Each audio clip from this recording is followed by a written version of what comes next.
Buenas noches a todos. ¿Quieren ustedes, por favor, abrir sus Biblias a Hechos? Al libro de Hechos, y estamos en el capítulo 8 del libro de Hechos. Y vamos a iniciar con una oración. ¿Quiere, por favor, inclinar su rostro y le pedimos al Señor que nos guíe? Señor, gracias te damos por esta tu palabra. Queremos que hoy tú, Señor, hables a nuestro entendimiento y nos ayudes no solamente a comprender lo que estas palabras dicen, sino también a aplicar esas verdades a nuestras vidas. Eso te pedimos en el nombre de Cristo Jesús. Amén. Voy a leer en Hechos 8, versículo 26. 8:26, ahí donde nos encontramos, y voy a leer toda esta sección. Un ángel del Señor le dijo a Felipe: levántate y ve hacia el sur al camino que desciende de Jerusalén a Gaza. Este es un camino desierto. Él se levantó y fue. Y había un eunuco etíope, alto oficial de Candace, reina de los etíopes, el cual estaba encargado de todos sus tesoros, que había venido a Jerusalén para adorar. Regresaba a su país sentado en su carruaje y leía al profeta Isaías. Y el Espíritu dijo a Felipe: ve y júntate a ese carruaje. Cuando Felipe se acercó corriendo, le oyó leer al profeta Isaías y le preguntó: ¿entiende usted lo que lee? El eunuco le respondió: ¿cómo podré a menos que alguien me guíe? E invitó a Felipe a que se subiera y se sentara con él. El pasaje de la escritura que estaba leyendo era este: como oveja fue llevado al matadero, y como cordero mudo delante del que lo trasquila no abre él su boca. En su humillación no se le hizo justicia. ¿Quién contará su generación? Porque su vida es quitada de la tierra. Y el eunuco le dijo a Felipe: le ruego que me diga de quién dice esto el profeta, de sí mismo o de algún otro. Entonces Felipe, comenzando con este pasaje de la escritura, le anunció el evangelio de Jesús. Yendo por el camino, llegaron a un lugar donde había agua, y el eunuco dijo: ahí hay agua, ¿qué impide que yo sea bautizado? Y Felipe le dijo: si usted cree con todo su corazón, puede. Creo que Jesucristo es el Hijo de Dios, respondió el eunuco, y mandó parar el carruaje. Ambos descendieron al agua y Felipe lo bautizó. Al salir ellos del agua, el Espíritu del Señor arrebató a Felipe y no lo vio más el eunuco, que continuó su camino gozoso. Pero Felipe se encontró en Azoto, y por donde pasaba anunciaba el evangelio en todas las ciudades hasta que llegó a Cesarea. Esta es una de estas grandes historias que encontramos en las Escrituras. La Biblia tiene incomparables historias, y esta es una de esas grandiosas historias, maravillosas y asombrosas al mismo tiempo. Es una historia que, por supuesto, nos muestra la naturaleza esencial del mensaje cristiano. Nos muestra lo que hace el mensaje, lo que propone hacer y cómo lo hace. Nos muestra, por lo tanto, el carácter de la vida cristiana y el efecto que tiene el hecho de convertirse al cristianismo de cualquier individuo o cualquier grupo de individuos en el mundo. Y lo que nos llama la atención de lo que tenemos aquí es este gran cambio, este cambio inmediato que le sucede a esta persona, ese cambio que se le produjo cuando Felipe se sube allí y habla con él. Después de ser un hombre miserable y muy infeliz, se convierte en un hombre lleno del espíritu de alegría y siguió el camino regocijándose. Y ahora bien, esto es lo grandioso que establece esta famosa historia. Nos recuerda de inmediato que la vida cristiana es algo profundo, y que cuando un hombre se convierte, o una mujer, por supuesto, se convierte al cristianismo, la verdad sobre él no es simplemente que pasa a ser un poco mejor, algo mejor que lo que era antes, o que ha cambiado un poco, o que ha mejorado un poco, o que se le ha añadido algo extra a lo que ya tenía antes. Lo que le hace cambiar a un hombre cuando se convierte al cristianismo en realidad es todo su ser, porque lo que sucede en la vida de un nuevo cristiano es una regeneración completa, total, un renacimiento, es un nuevo nacimiento, como lo dice la Escritura, es creado de nuevo. Y no hay mejor término para describir este gran y maravilloso cambio que se produce en el hombre cuando se convierte al cristianismo, que es nacer de nuevo. Y eso es lo que tenemos acá en esta historia, un hombre que ha nacido de nuevo. Y gracias que tenemos esta historia, porque vivimos en una época en donde circulan ideas extrañas de lo que es el cristianismo, sobre lo que significa ser cristiano.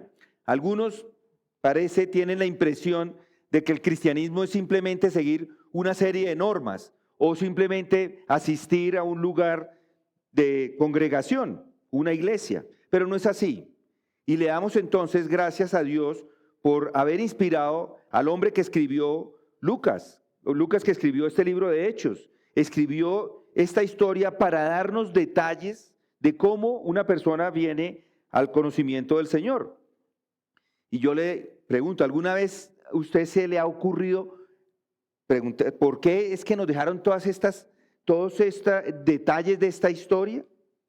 ¿Por qué tantos detalles?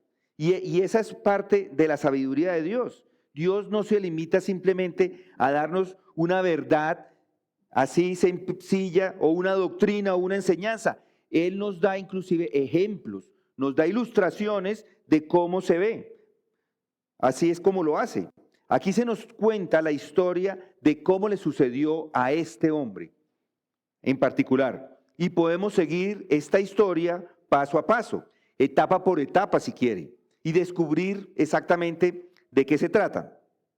Y este es un caso concreto, es algo que sucedió. Pero recuerden que no todos son iguales, no todo el mundo viene a los pies de Cristo de la misma manera. Pero recuerden que al final, así no sean idénticos, de diferentes maneras, por supuesto, hay algunas cosas que sí son iguales. Hay diferentes tipos de personas y se convierten en cristianos de diferentes maneras. Sí hemos escuchado el testimonio de muchos cuando han ido al bautismo, ustedes han escuchado un poco el testimonio mío, yo he escuchado un poco el testimonio de ustedes y en realidad son cosas diferentes. Hay situaciones anteriores, antecedentes, diferentes capacidades, diferentes maneras. Y lo que quiero hoy enfatizar acá, que encontramos en esta historia, es que hay algo que es central y que es lo mismo. No porque de pronto su hijo o de pronto su esposa o su esposo ha tenido una experiencia diferente en la salvación a la suya, no quiere decir que entonces no es salvo. Alguno puede escuchar el evangelio y en ese mismo momento caer de rodillas y decir, Señor, sálvame, y en ese momento es salvo. A otros parece que hay que traerlos de las orejas porque no parece que no entienden. Y entonces, pero igual entienden, en algún momento llegan y entienden. El punto que quiero dejar claro es no cómo usted llega al cristianismo. La pregunta ¿es usted cristiano? Ese es todo lo más importante. Hay sí diferencias particulares de cómo le sucede a un hombre o cómo llega. Hay ciertas cosas que son absolutas y siempre están presentes. Eso es lo que hay que tener en cuenta y es a esas cosas a las que les debemos prestar atención. Sin embargo, también al mismo tiempo es importante observar estas diferencias, porque las que encontramos acá, si usted observa esas diferencias, al encontrarles va a descubrir que también le ayudan, que le ayudan a usted. O algunas, unas más que otras, pero igual le ayudan. Y Dios nos ha proporcionado diferentes historias, diferentes maneras como personas llegan a los pies de Cristo y al tomarlas todas juntas podemos descubrir algunas cosas que son similares a nuestra historia y nos pueden ayudar, incluso en relación con los detalles de cada uno. Por eso, examínese igual a la luz de esto, para que sepa exactamente si lo esencial que encontramos acá es cierto para usted. No tanto los detalles, sino lo esencial. Y estas cosas están escritas todas y todos los detalles inclusive para nuestra instrucción. Necesitamos entonces examinarnos a nosotros mismos porque no todo el que dice que es cristiano es cristiano. Hay ideas extrañas, como dije. Por eso hay que examinarse.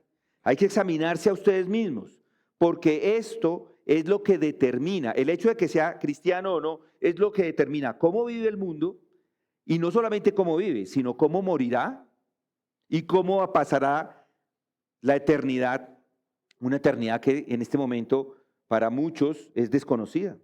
No puede permitirse entonces, si no sabemos hacia dónde vamos, o si no sabe hacia dónde va, correr riesgos. Por eso examínese a la luz de esta enseñanza que encontramos aquí. Y aquí lo que tenemos en este texto es un tipo, si lo observaron cuando lo leímos, un tipo de persona intelectual, un tipo moral también, un tipo religioso. Y eso es lo que vamos a examinar aquí. De tal forma que al examinar este caso de este hombre y su conversión al cristianismo, además de ver los fundamentos, y eso es lo que quiero resaltar, vamos a entender también un tipo de persona religioso era él. Y además de eso, cómo eso se compara con un tipo cristiano de verdad. Y esa distinción hay que hacerla porque es una distinción muy importante. En muchos sentidos podemos decir que el mayor enemigo del cristianismo es la religión. Y no importa qué tipo de religión se trate. Ese fue el mayor obstáculo en la época de nuestro Señor, la religión. ¿Sabían ustedes que sus mayores antagonistas eran los religiosos? Así eran. Los fariseos, los escribas, los doctores de la ley. Esas eran las personas que se estaban oponiendo al Señor Jesucristo y luego se opusieron también a los apóstoles. Esto ha sido siempre lo mismo a lo largo de todos los siglos. Por lo tanto, no hay nada más importante que venir a estos textos y analizarlos. Y por eso esta noche queremos ir a ellos y que al analizarlos usted sepa sin lugar a dudas si usted es simplemente uno del tipo religioso o si son verdaderamente cristianos. Eso es lo más importante. Lo más importante a descubrir sobre usted mismo es eso. Y este hombre le va a ayudar a verlo. Y lo primero que quiero mencionar es esto, que este eunuco se da cuenta de lo maravillosa que es la vida y lo grandioso que es vivir, así como todo el problema de la existencia. Ahí lo tenemos, noten, el Espíritu del Señor arrebató a Felipe y no vio más el eunuco que continuó su camino gozoso. Él continuó su camino gozoso. Después de su encuentro con Felipe, continúa alegre, gozoso. Y esto es importante mencionarlo porque piensen quién es este hombre. Se trata de un hombre, evidentemente, que ocupa una posición importante y uno pensaría que eso ya es suficiente. Ya debería tener gozo. Va en carro, no era de a pie, va en carro. Quizá rodeado de otros carros, sin duda rodeado de varios sirvientes. ¿Por qué tenía sirvientes? Porque era un hombre muy importante y ocupaba una posición muy elevada. Además era un hombre con autoridad. Estaba bajo el mando de la reina de Etiopía, pero después de ella. Era un tipo con autoridad, un cargo que era el que manejaba el dinero de la reina. Y a no todo el mundo se le da la confianza de que le manejen el dinero, y menos todo el dinero que esta señora podría tener. Y eso ya lo debería haber llenado de gozo, porque es una responsabilidad que se le daba a unas personas, solamente unas personas que tenían una posición alta. Era el tesorero, por así decirlo. Por lo tanto, uno queda inmediatamente impresionado por el hecho de que este hombre es un hombre muy importante y muy influyente, y es un hombre que era infeliz en ese momento, pero que después cambia a ser un hombre gozoso, y ya lo veremos. Y la otra cosa a observar es que es un hombre muy capaz. No se llega a una posición así sin tener capacidad, ¿no es así? Él da una prueba de su capacidad por el hecho de saber leer. En esa época nadie leía. Muy pocos leían, pero este hombre leía y está leyendo en otro idioma. En otro idioma que seguramente no es el de él. No todo el mundo sabe leer. Es un hombre, incluso en aquellos tiempos, muy capaz para hacerlo. Es un hombre capaz, inteligente, además culto. Es un hombre fuera de lo común por los dones, por las aptitudes y por todas las facultades que posee. Además, es claro que este hombre también es un hombre moral, un hombre de buen carácter, porque si está en una posición de esas, a menos que fuera un hombre de carácter fiable, recto, moral, honesto, pues no le iban a confiar todos los tesoros. Además es un hombre sobrio, en medio de una sociedad en donde muchas personas de su nivel o niveles parecidos vivían en borracheras, en bailes, en banquetes y en todas estas cosas. Él no. ¿Él qué vino a hacer? Él vino a adorar con los judíos en el lugar donde ellos estaban adorando. Él no se fue de fiesta, pero con todo y eso no era un hombre feliz. Con toda su alta posición, su habilidad y todas esas cosas, era un hombre infeliz. ¿Y cómo lo sé? Bueno, lo sé porque primero este hombre es etíope no es judío y ha venido a Jerusalén para rendir culto. ¿Y qué significa eso? Bueno, eso dice exactamente que este hombre se había convertido al judaísmo, había dejado de ser pagano y había adoptado la religión judía y se había convertido en un prosélito. Por eso había ido a Jerusalén y ahora regresaba porque había ido allí a adorar a Dios según las costumbres de los judíos, según las enseñanzas de los judíos. Y esto es un hecho tremendo. Presten atención y debe darse cuenta de la importancia. Aquí tenemos a un hombre criado, piensen en eso, criado en el paganismo, pagano de nacimiento, criado en una cultura y tradición paganas. Esa es su situación. Pero no es feliz, está insatisfecho. Y está insatisfecho porque él abandonó su mundo pagano.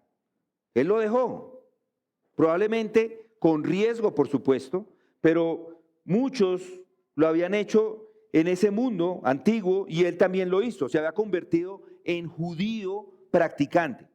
Y ahora la pregunta que se nos plantea es, ¿por qué? ¿Por qué lo hizo? ¿Por qué dejó el paganismo? ¿Por qué dejó el mundo afuera? Yo creo que se unió al judaísmo porque estaba cansado. Era infeliz con su vida pagana, como muchas personas hacen. Muchos dejan la vida pagana que llevan porque están cansados. No necesariamente porque creen, sino porque están cansados. Y yo creo que eso es lo que este hombre está ahí. Se cansó de ese mundo pagano. Y de hecho tenemos un ejemplo de esto en Hechos 17. Si quieren, vengan conmigo a Hechos 17. Y allí en el versículo 16 encontramos a Pablo en Atenas. Noten lo que dice. Mientras Pablo los esperaba en Atenas, su espíritu se enardecía dentro de él al contemplar la ciudad llena de ídolos. Así que discutía en la sinagoga con los judíos y con los gentiles temerosos de Dios y diariamente en la plaza con los que estuvieran presentes. También discutían con él algunos de los filósofos epicúreos y estoicos, y algunos decían, ¿qué quiere decir este palabrero? Parece ser un predicador de divinidades extrañas. Decían otros, ¿por qué les predica a Jesús y la resurrección? Entonces tomaron a Pedro y lo llevaron a Areópago diciendo, ¿podemos saber qué es esta nueva enseñanza que usted proclama? Porque le oímos decir cosas extrañas. Por tanto, queremos saber qué significan, pues todos los atenienses y los extranjeros de visita allí no pasaban el tiempo en otra cosa, sino en decir o en oír algo nuevo. Si lo observaron, el mundo pagano es muy grande. Y los judíos es una pequeña nación, es un pueblo pequeño y no es una excepción o es una excepción mejor en ese mundo pequeño, en ese mundo antiguo. estaban rodeados de paganos, de diferentes etapas, de diferentes grados de paganismo, desde los más primitivos hasta los más cultos y exaltados. Eso era lo que se vivía en ese momento, como los que se encontraban en Grecia, los que se encontraban en Atenas, entre filósofos, entre los estoicos, en los epicúreos.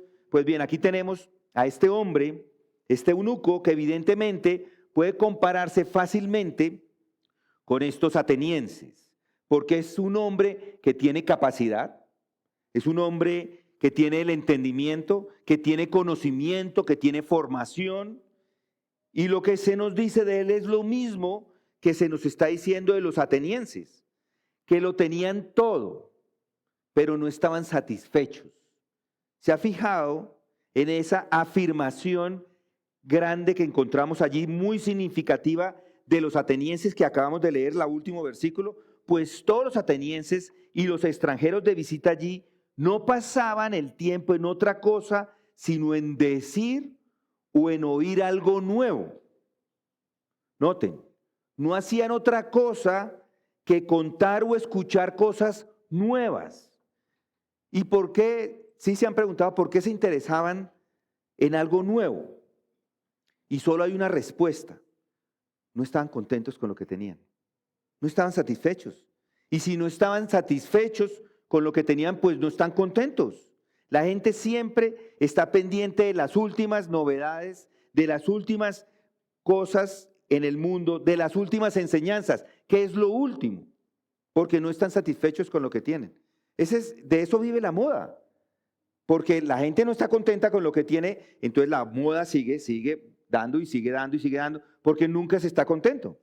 Y acá, en estos temas profundos, hay insatisfacción. Y estos hombres todos la compartían. ¿En qué aspectos están insatisfechos? Bueno, obviamente había insatisfacción intelectual. Se encontraban en este mundo y encontraron un mundo con contradicciones, con problemas, con dificultades, y trataron de entenderlo, trataron de entender a los hombres, trataron de entender la vida, trataron de entender la muerte, de entender la historia. Por eso los filósofos estaban allí, lucharon con grandes mentes, con todos estos problemas, y a pesar que son gente preparada con formación, se dividieron en diferentes tipos de escuelas, pero juntos no pudieron llegar nunca a nada. Y se volvieron siempre haciendo preguntas. La tragedia de la filosofía o del filósofo es que hace muchas preguntas, pero no las puede responder. Es muy bueno planteándolas y puede ver la debilidad en la teoría de los demás, pero todos terminan en el mismo nivel. No conocen la satisfacción intelectual. Y así, cuando apareció un maestro extraño, que es Pablo, allí en esa ocasión en Atenas, todo el mundo se fue a escucharlo, a ver qué era lo que este hombre decía. ¿Qué dirá este charlatán? Porque en ese entonces tenían maestros itinerantes que iban y venían de lugar a otro, se ponían de pie y empezaban a hablar, y allí todos los escuchaban. ¿Tiene algo nuevo que decir? ¿Qué es esto? Es extraño. ¿Qué es esta nueva doctrina? Qué descripción tan perfecta del mundo, ¿no les parece? Toda la inteligencia, el interés y la emoción, todo el mundo está detrás de eso. Yo tengo una teoría. ¿Usted quiere saber por qué existe la inteligencia artificial? ¿Usted quiere saber por qué existe? Es una respuesta tecnológica para responder a las preguntas del hombre acerca de todo. Por eso existe. La tecnología se usa para responder preguntas filosóficas y responderlo todo. ¿Por qué? Porque la gente lo quiere saber todo. Pero es lo mismo que siempre ha sido. Ahí no está la respuesta. La inteligencia artificial no puede responder la pregunta esencial. Yo le hice la pregunta. ¿Hay un Dios o varios dioses? Fue mi pregunta a la inteligencia artificial, y lo que dijo es: la filosofía del mundo no responde unánimemente si Dios existe, porque esa pregunta toca el misterio más profundo de la realidad. Pero lo que sí deja claro es que el ser humano no ha dejado de hacerse esa pregunta. No sabe. Cada respuesta, dice, refleja una cosmovisión completa sobre el universo, la verdad, el bien y el propósito. Igual no saben, no tienen ni idea. Algunos creían que había espíritus en ese momento en los árboles e incluso en las piedras. Adoraban al sol, la luna y las estrellas. Habían creado dioses para sí mismos, el Júpiter, Mercurio, Marte, el dios de paz, el dios de la guerra, el dios del amor. Y Pablo les dice a los atenienses, porque él observa que eran supersticiosos, lo que significa, esos supersticiosos significa que eran religiosos, y Pablo entonces encontró Atenas literalmente atiborrada de templos, y en esos templos estaban adorando a diferentes dioses, les llevaban ofrendas y sacrificios, están haciendo todo eso, y eso es lo que estaban proclamando, exactamente, un paganismo, pero no sabían ni siquiera qué tipo de Dios adoraban.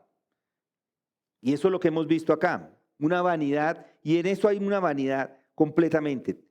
Todo eso era lo que estas personas tenían, y todo lo que sabía Pablo era que esos dioses no existían, que eran meros productos de la imaginación de los hombres, que no había ninguna realidad, ni que esos dioses tenían ningún poder. No existían como esos dioses falsos que desafiaron y enfrentaron a Elías, ¿lo recuerdan?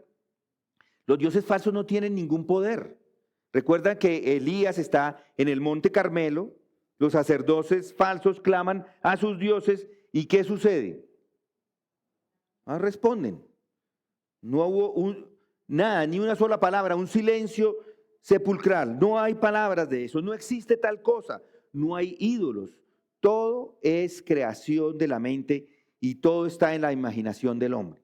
Y estos hombres habían visto todo a través de eso, a través de la vanidad de la idolatría, de la vanidad del paganismo, y es lo mismo que está sucediendo con este eunuco. Estaba buscando un Dios al que adorar, al que realmente adorar. Estaba buscando, pero no lo había encontrado. Todo lo que tenía no le satisfacía, ni intelectual, ni moral, ni religiosamente. Estaba infeliz y por eso había hecho algo al respecto. Se había convertido en un judío, en un prosélito judío. Y piense, es un hombre de Etiopía, no judío, pero se ha convertido al judaísmo. Eso es un gran paso para este hombre. Había muchos de estos judíos conversos en aquella época, muchos en Egipto. Fue para ellos que inclusive se escribió el Antiguo Testamento al griego. Estos paganos se han convertido al judaísmo, a la religión judía, y este hombre lo ha hecho. ¿Y eso qué significa? Bueno, había había una gran transformación en su vida. Eso generó una transformación. Esto es un hombre serio, esto no está jugando con eso. Es un hombre serio, un hombre preocupado por su existencia, por su vida, por el significado de todo. Quiere saber todas esas cosas profundas y no encuentra satisfacción. Entonces, ¿qué hace? Va al paganismo, va al judaísmo y ve una enseñanza que parece buena, satisfactoria. La enseñanza del Antiguo Testamento, la enseñanza de los judíos de la época, la enseñanza de Juan el Bautista, inclusive nuestro Señor. La enseñanza de los judíos que todavía estaba vigente en ese momento en Jerusalén, donde él había estado de visita. Él va a buscar eso. Por lo tanto, ha experimentado un gran cambio en materia de creencias y de creer en una multiplicidad de dioses. Ahora ha llegado a que hay un solo Dios, un Dios verdadero y vivo. Aquí está la explicación de lo que está buscando. Ahí está la respuesta a su problema. ¿Cuál es la verdad? Bueno, esa es la gran verdad que se afirma desde el principio de las Escrituras, desde el libro de Génesis. En el principio Dios creó, porque había teorías, por supuesto, en esa época sobre el origen de la vida, sobre el origen de este mundo, pero igual hoy no hay mucho nuevo en eso. Estos antiguos filósofos habían especulado mucho sobre el origen de la vida. Al igual lo siguen haciendo hoy las personas. Muchos creen la teoría, porque es una teoría, la teoría de la evolución, que no hace más que volver a esas viejas especulaciones y teorías para explicar estas cosas. Pero los judíos eran únicos y eran distintos. Habían recibido una revelación. Eso era lo que hacía la diferencia con los judíos. Los judíos no eran filósofos, los judíos no eran griegos, los judíos no pretendían ser filósofos. Eran un pueblo sencillo, agrícola. ¿Y qué los hacía únicos? Bueno, ellos decían, tenemos la revelación. No lo hemos pensado, este texto no lo hemos pensado, no hemos llegado a ninguna conclusión, no hemos investigado nada ni examinado nada. Dios ha hablado, no sabemos nada más que eso. Lo hemos recibido de Dios y por lo tanto sus enseñanzas eran verdaderas y vivas. Dios ha creado al mundo y todo lo que en él hay. Eso es una revelación y eso es lo que Pablo les dice a los atenienses. Comenzó diciéndoles que Dios no estaba en templos hechos por ellos, que este Dios no podía ser metido en una caja, que Dios no puede ser confinado. ¿Y por qué no? Pues porque Él ha creado todo. Y todas las cosas consisten y subsisten como resultado de la palabra de su poder. Y no solamente eso, este Dios omnipotente ha hecho todo, incluidos los hombres. De manera muy especial los ha hecho a su imagen y semejanza. Y además este gran Dios tiene un propósito y un plan con respecto a la vida de este mundo. Y que independientemente de lo que los hombres hubieran hecho, en cualquier cosa que hubieran podido haber o estar haciendo, gobiernos, los enfrentamientos, las guerras, los cambios del gabinete y todos los nuevos acuerdos, cualquier cosa que los hombres pudieran hacer, en última instancia es irrelevante. Lo que realmente importa es el propósito de este gran Dios, y es lo que dicen las Escrituras. Y el judío podía compartir eso, llevando a la gente a través de su propia historia, y eso es lo que ellos contaban. Siempre le decían a la gente, y les dice cómo es que Dios creó el mundo, cómo es que Dios creó a este pueblo, iniciando desde Abraham, y lo que hizo, cómo lo hizo desde Abraham, y en su descendencia le dijo, tú y tu descendencia serán benditas todas las naciones del mundo, y eso era lo que ellos compartían. Hay una luz allí, hay un propósito, Dios está detrás de todo. Dios está llevando a cabo estos grandes propósitos y esa era la enseñanza judía. Y los judíos afirman esto como algo único. Tenemos un mensaje. Y Pablo recuerda que les dice en el capítulo, si lo recuerdan, el capítulo 3 de Romanos, lo expresa así, dice, ¿cuál es entonces la ventaja del judío? ¿O cuál es el beneficio de la circuncisión?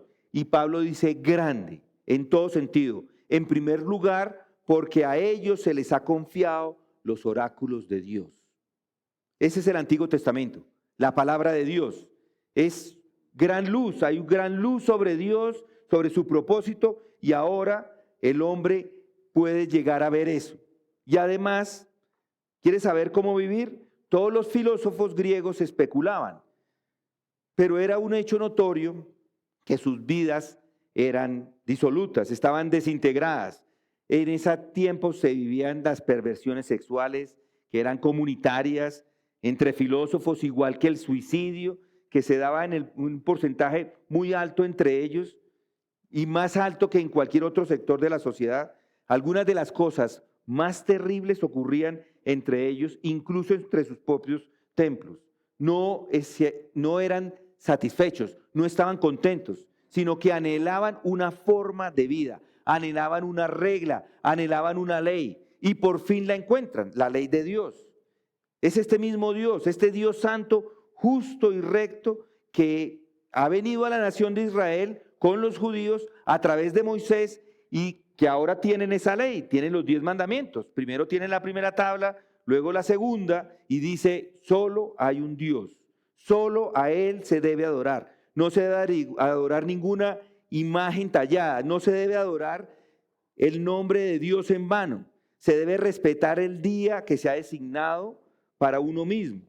1 de cada 7 se le debe entregar a Él, según la misma tabla. No matarás, no robarás, no cometerás adulterio, no darás falso testimonio, etc. Honrarás a tu padre y a tu madre. ¿Y qué significa esto? ¿qué está sucediendo acá? ¿Qué están buscando? Aquí están buscando aquellos que se unen, moralidad. Ahí está. Esta es la forma de vivir. Eso es lo que están buscando estos prosélitos. Aquí está la santidad, aquí está la justicia, aquí está la rectitud.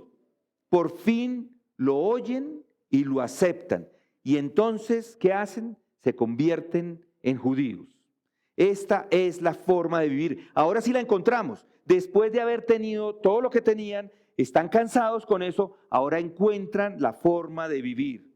Entonces se van al templo, se han convertido en judíos, del mismo modo ahora, entonces respetan el culto, han comprendido que su forma anterior era una forma errónea, entonces ahora ven la forma verdadera. Dios debe ser adorado mediante sacrificios. Hay que acercarse a Dios con reverencia y con temor piadoso. Hay que tener un sacerdocio, hay que tener un sumo sacerdote por encima de todos que va a estar ahí. Hay normas, hay reglamentos, hay que ofrecer corderos, hay que poner las manos sobre la cabeza de los novillos, hay que matarlos, hay que tomar su sangre, hay que rociarla ante el arca y presentársela a Dios, hacer holocaustos, sacrificios, ofrendas de comida. Eso es el único derecho para acercarse a Dios. El hombre, los hombres comunes deben permanecer en el exterior. Los sacerdotes pueden entrar un poco más allá al lugar santo y luego hay un velo y lo más santo de todo es que ese sacerdote puede entrar incluso una vez al año a lo más allá del templo y no puede entrar excepto con sangre, y es algo trascendental cuando lo hace. ¿Saldrá este Dios santo? Se preguntan. ¿Está la gloria, la Shekinah que brilla sobre todo en algún momento? Y esa es la forma de adoración y la reconoce y está en medio de ellos. Piensen en eso. El sacrificio, los sacerdotes, el tabernáculo, el templo, toda la ceremonia, toda esta forma judía de adoración descrita en el Antiguo Testamento y luego que vemos en algunos lugares del Nuevo. Y así entonces estos hombres aceptan todo eso. Dejó de ser un cerdo, porque así se les llamaba, para convertirse en judío. Todos los que no eran judíos eran cerdos. Y vivía con todas sus fuerzas este tipo de vida sin comer ciertos tipos de carne. Esto es el eunuco, piensen en eso. Observaba ciertos días especiales, ciertas fiestas, se sometía a ciertas normas, se lavaba las manos, diezmaba la menta, el eneldo, llevaba las tazas, las ollas, los sartenes, las 614 normas y hacía todo lo posible por cumplirlas y llevarlas a cabo. Piensen qué le ha pasado. El hombre ha dejado de ser pagano y se ha convertido en un judío. Pero quiero mostrarles algo más sobre él. No solo ha adoptado esto de manera superficial, sino que lo ha hecho con gran rigor. Observen el celo de este hombre. Era un hombre muy religioso. Noten, ha ido a Jerusalén. Es un viaje largo, especialmente en aquellos días, además muy peligroso. Implicaba tiempo alejado de su trabajo, tiempo alejado de su oficina, pero no importa.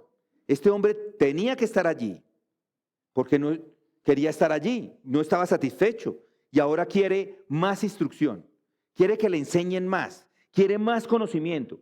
Entonces hay autoridades allí en Jerusalén y no puede encontrar esas mismas autoridades en Etiopía. Entonces se va para la sede central, quiere escuchar el fariseo más importante. Seguro diría, si él pudiera escucharles a estas personas, ellos dirían más cosas. Así que emprende este viaje peligroso, difícil, para encontrar algo más. Porque aunque ha cambiado de religión y lo ha hecho con gran convicción, es consciente de que necesita algo más. No ha encontrado descanso, no ha encontrado paz, así que emprende este viaje hacia esa fiesta, una fiesta religiosa en Jerusalén, y además de todo, hace otra cosa. Compra una copia de una parte de las Escrituras. Compró una copia del libro de Isaías. Leía y se dijo a sí mismo, bueno, yo no tengo la ventaja de todas estas personas que viven aquí en Jerusalén. He tenido la oportunidad de escucharlas, pero yo quiero escuchar más. Domingo, los que están allá domingo tras domingo o entre semana acudían allí, planteaban las preguntas y encontraban las respuestas. Entonces, él dice, yo quiero comprar las escrituras, las leeré por mí mismo, las voy a estudiar. ¿Sí notan? Él se lo ha tomado muy en serio, con desesperación. Se da cuenta del carácter trascendental de estas cosas y quiere una respuesta. Quiere conocimiento, quiere paz en su corazón, así que deja y todo para irse para allá. Piensen en él, ven la imagen, ven lo que está sucediendo en este momento. Es un hombre que se encuentra en apuros, es un hombre que está agobiado. Y la imagen que nos transmite ahora esto es que hay unos detalles que son realmente interesantes e importantes acá, porque él ha elegido deliberadamente volver inclusive a la casa por el camino largo, por decirlo así, por el desierto. Había dos caminos, él está andando ahí, hay dos caminos entre los cuales podría haber elegido irse de Jerusalén. Y él eligió deliberadamente la ruta del desierto, porque había otra ruta que no pasaba por el desierto, y él elige irse por allí. ¿Por qué creen que él se fue por el desierto? Yo creo que quería tiempo para pensar, tiempo para coger las escrituras, tiempo para meditar. Es una persona importante, una persona poderosa. En el camino todo el mundo lo va a interrumpir. Donde parar a comer o a descansar, la gente se le va a acercar, le va a hablar, a chismosear probablemente, a preguntarle su opinión, a hacerle preguntas políticas, y él tenía otras cosas que hacer y no quería eso. ¿Quieren saber por qué? Porque muchas personas se hubieran hecho un esfuerzo grande en entretenerlo y agasajarlo debido a su grandeza, y en su gran posición sería un gran honor hacer eso, por eso. Y él no quería estas cosas, no quería la adulación, no quería los elogios, no quería conversar con nadie. Él no quería pasar tiempo hablando con nadie. Y él quería meditar probablemente en las grandes cuestiones del alma, de Dios, de la eternidad, porque eso es lo que vemos. Y él elige el camino del desierto para tener paz, lejos del ruido, del bullicio, de las charlas, de las trivialidades de la vida, y lo hace, ¿saben por qué? Porque no está en paz, no está en paz, porque a pesar de que ha visitado Jerusalén, todavía no encuentra la satisfacción, a pesar de haber pasado por todo eso, el templo, haber estado en los sacrificios, todo lo que pudo haber visto allá, todavía hay algo que no le llena. Mientras inclusive va en su carro leyendo las escrituras, no puede esperar inclusive llegar a su casa y está, por supuesto, en agonía, está buscando algo que no ha podido encontrar. Ha cambiado de religión. No tiene cosas mejores que hacer, o no hay nada mejor que eso, pero sigue sin encontrar paz. Así que empieza a leer las escrituras que ha comprado, y por ir viajando por el desierto, entonces tiene tiempo para concentrarse. Yo le pregunto, ¿usted lo ve? Felipe corre hacia él y le hace su famosa pregunta: ¿entiendes? ¿Entiendes eso? Estaban destinados a leerlos y él respondió: ¿cómo podré a menos que alguien me guíe? Noten ahí el versículo 31. E invitó a Felipe a que se subiera y se sentara con él. Si oyen la nota de desesperación, de desesperanza, ¿cómo podré? Él no sabe.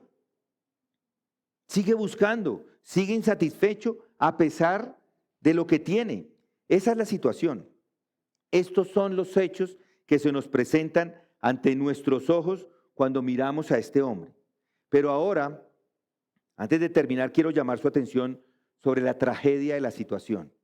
La tragedia de este hombre, por supuesto, no es otra que la tragedia de todos los que han rechazado el Evangelio. Esa es la gran tragedia, y aquí está el hombre que acaba de llegar. La tragedia es esta.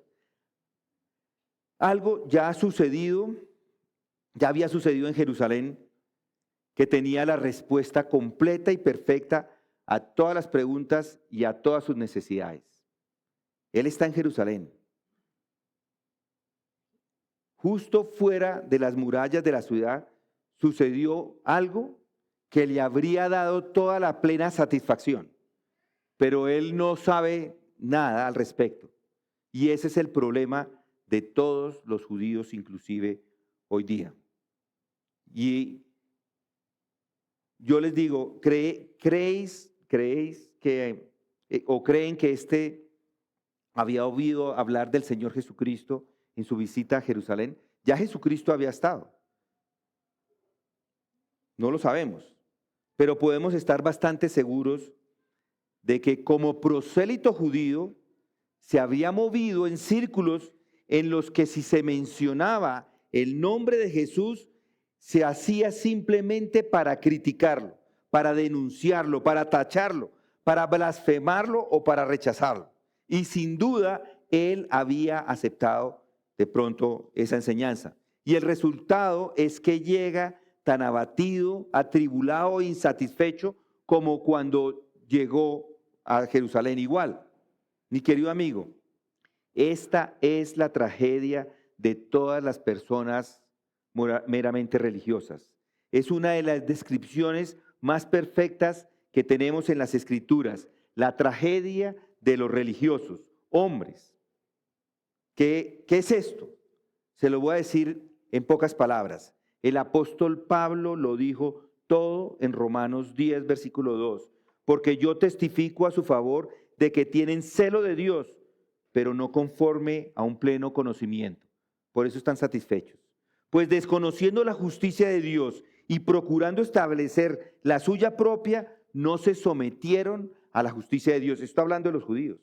Porque Cristo es el fin de la ley para justicia a todo aquel que cree. Ellos eran muy celosos, muy entusiastas, muy espontáneos, pero él dice que no es conforme al conocimiento. Están en la ignorancia esas personas. No tienen luz. Lo único que pueden darle satisfacción no lo tienen. El celo es sin conocimiento. Todo eso que ellos hacían no lo hacen con conocimiento. Y ese es el mayor desperdicio de energía. Y es allí donde ellos confían en su justicia propia, escuchan sus grandes palabras.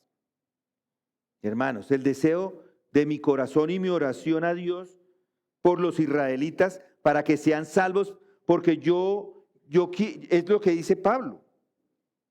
Yo quiero que sean salvos. Tener en cuenta que tienen celo por Dios, pero no conforme al conocimiento, porque son ignorantes. La justicia de Dios y el hecho de tratar de establecer su justicia propia, no sometiéndose a la justicia de Dios, es lo que los tiene en el lugar donde están. Lo que quiero decir es esto, que todas sus reglas, todos sus reglamentos, todas sus ofrendas, todos sus sacrificios, todos sus cortes de cabello, cabello largo, como sea que es, todo lo que eso conlleva, no es completamente inútil, no sirve para nada. Se dedican a establecer su justicia propia. ¿Y por qué lo hacen? Porque ignoran la justicia de Dios. Y esto es el argumento de Pablo para los judíos. Esa es la postura del eunuco etíope. Esa es la postura de todas las personas religiosas. Si tan solo rezara, si tan solo hiciera mis oraciones con regularidad, si tan solo fuera a la iglesia con regularidad, si tan solo llegara a la iglesia a tiempo, alguno diría, si no hago ciertas cosas, o si hago otras, ciertos pecados, Si doy cierta cantidad de dinero, dejo de hacer unas cosas. Si doy dinero, si hago esto, aquello y lo otro. Si soy totalmente religioso y celoso, entonces voy a satisfacer a Dios. Ellos establecen su propia justicia, pero eso es todo eso es completamente inútil. Lo han hecho, lo está haciendo este hombre, lo están haciendo todos los judíos, lo están haciendo todos los que se volcaron al judaísmo. Eso no sirve de nada, es lo que estamos diciendo. Eso no lo exige Dios. ¿Es suficiente, yo le pregunto, ¿es suficiente su religión y la mía para satisfacer a Dios? ¿Es suficiente? ¿Es suficiente su moralidad para estar en la presencia del santo y absoluto de este universo? ¿Qué nos exige? Los 10 mandamientos, como lo he dicho, hay una diferencia entre aceptar los 10 mandamientos con la mente y vivirlos. Pablo nos los dice, ¿no? Él pensaba que estaba cumpliendo los mandamientos a la perfección y entonces comprendió el significado de la palabra codiciar y de repente se dio cuenta que nunca los había cumplido. No es una cuestión de la ley, no es una cuestión de algo externo, no es una cuestión de ser negativo. Dios lo dice aquí: amarás al Señor tu Dios con todo tu corazón, con toda tu alma, con toda tu mente y con todas tus fuerzas. Dios exige perfección absoluta. Y si un hombre es falto en un pequeño detalle de la ley, ha fallado en todo. Ellos no sabían eso, ¿no? No sabían lo que Dios exigía en términos de justicia. Y en su locura se dedicaron a establecer su justicia propia, y eso es imposible. Este pobre etíope lo ha descubierto por fin, que no hay justicia propia. Ha adquirido un nuevo conocimiento, ha adquirido un conocimiento superior, pero inclusive con el conocimiento que tenía de las Escrituras en ese momento no era suficiente porque algo había fallado. No puede hacerlo, él no puede estar justo ante los ojos de Dios. No lo está. Y eso es lo que lleva a la tragedia final de estas personas y de este pobre eunuco etíope y todos los judíos que pensaban como él. Aquí está la tragedia suprema de todo esto, que en su intento de establecer su propia justicia, casi matándose a sí mismos, rechazan la oferta de la justicia de Dios en Jesucristo, su Hijo. Eso es lo que está haciendo este pobre hombre. Eso es lo que Felipe le explicó y que pretendo explicarles a ustedes. Todo el que busca, todo lo que él buscaba, ya lo tenía a su alcance. Y en ese momento no lo sabía. Pero hay un hombre a la vuelta de la esquina, un hombre sencillo llamado Felipe, que le dice: no hay necesidad de ascender al cielo, no hay necesidad de descender a las profundidades, pero si cree en Jesús, Él le da la justificación por fe. Él le perdona todos sus pecados. Dios amó tanto al mundo que dio a su Hijo unigénito para que todo aquel que cree en Él no se pierda, mas tenga vida eterna. Todo hombre va a perecer sin Él. Ese es el único camino de salvación. La justicia del hombre nunca va a ser suficiente. Necesitamos la justicia de Dios. Y Dios la ha proporcionado en su Hijo y nos las ofrece como un regalo gratuito. Aquí está la tragedia del eunuco etíope. Ha estado en Jerusalén, pero no ha conocido la iglesia cristiana. Ellos tienen todo lo que él necesita, pero Dios en su amor y su misericordia y compasión, y con todo el esfuerzo y el empeño y el viaje, ese hombre no había descubierto a Dios. Pero Dios le envió a Felipe, que le dijo: cree en el Señor Jesucristo y serás salvo. A ese pagano, como a el eunuco judío y a los paganos que no tienen esperanza, es la única opción que hay para ellos. No hay diferencia entre judíos o gentiles. Todos hemos pecado y todos hemos sido destituidos de la gloria de Dios. La pregunta entonces hoy es simple. ¿Ha considerado ese problema? ¿Sabe que hay un alma dentro de usted que es inmortal? ¿Se ha enfrentado como este hombre a las verdades? ¿Ha visto algún camino? ¿Ha llegado a este mismo camino? ¿Ha hecho lo que hizo este hombre? Que al final ni siquiera es suficiente, pero ha hecho algo. ¿Se ha dado cuenta de la posición precaria que tiene ante Dios y que en algún momento va a tener que presentarse? ¿Sabe algo del tormento eterno y de la condenación y del infierno? Mis hermanos, no puedo seguir hablando de esto hoy. Vamos a seguir conversando y hablando más de lo que esto pasó con este hombre. Pero yo lo que les digo es, este hombre, este eunuco, vio la verdad, conoció la verdad cuando Felipe se le acercó, pero antes todo lo que hizo no sirvió para nada. Ahora, mire esta historia, imítelo o compártelo o prepárese para esto. Escuche el glorioso mensaje de salvación en Jesucristo, porque es la única forma de poder tener entrada al reino de los cielos. Vamos a orar. Padre, gracias te damos porque esta es una historia, esta es una narración de algo que sucedió en ese momento y que nos ayuda a tener un poco de entendimiento de lo que le pasó a este etíope. Gracias por Felipe que salió y predicó el evangelio y él en su momento creyó. Felipe le preguntó, creyó y fue bautizado. Después de haber pasado su vida en el paganismo, después de haber sido convertido en prosélito, en un judío, seguía sin la satisfacción del alma, como cada uno de los que aquí nos encontramos. Solamente en Cristo, solamente cuando creemos en la obra grandiosa de tu Hijo Jesucristo, es que encontramos ese descanso, esa paz, porque Él es el único que la puede proveer, Él es el único que nos da esa esperanza, Él es el único que puede transformar nuestras vidas para la gloria de tu santo nombre. Oramos esto, clamamos esto en el nombre de Cristo Jesús. Amén.